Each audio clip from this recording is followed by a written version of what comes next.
So this is your purchase order dashboard in AutoLink. On this dashboard, you can view and manage your incoming purchase orders. So here you have the purchase order number.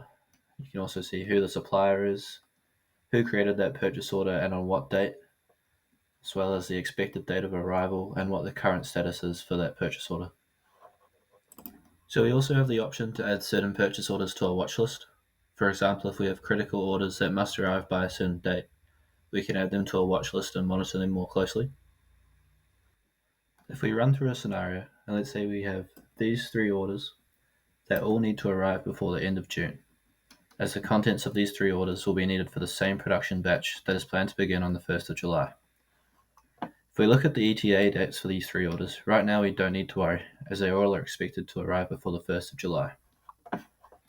To keep a better eye on these orders and monitor them more closely, we can create a watch list for them.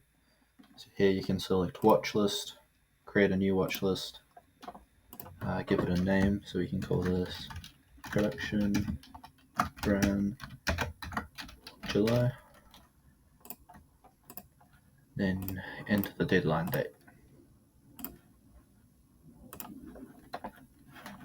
Once we've created the watch list, we can start adding our 3 purchase orders to that watch list. So here you would click add, then the watch list name, and repeat that for the 3 orders.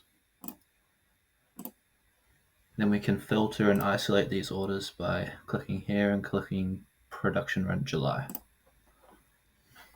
If we look at our watch list column, we can see all of our orders are going to arrive early or before the deadline date. But let's say that changed, and our order from Yeast Suppliers, they changed the ETA date to, let's say, the 8th of July.